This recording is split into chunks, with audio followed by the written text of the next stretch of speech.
আল্লাহৰ এক আজব লীলা খেলা। আল্লাহৰ এই কেৰামতিত সমগ্ৰ পৃথিৱীতে সৃষ্টি হৈছে আলোৰ ৰং।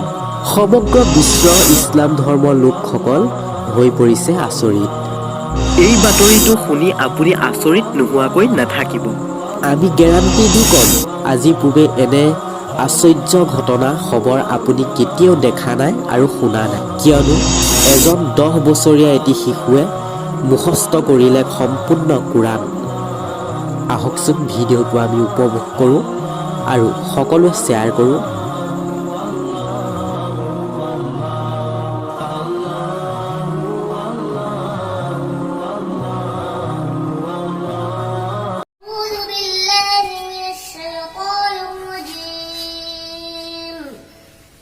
بسم الله الرحمن الرحيم أولئك الذين اشتروا الضلالة بالهدى فما ربحت تجارتهم وما كانوا مهتدين مثلهم كمثل الذي استوقد نارا فلما أضاءت ما حوله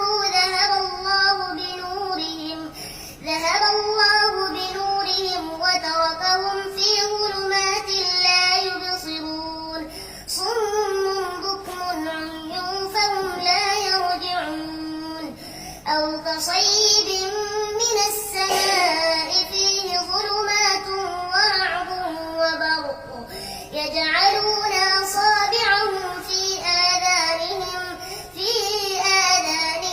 من الصواعق حذر الموت والله محيط بالكافرين يكاد البرق يخطف أبصارهم كلما أضاء لهم مشوا فيه وإذا أظلم عليهم قاموا ولو شاء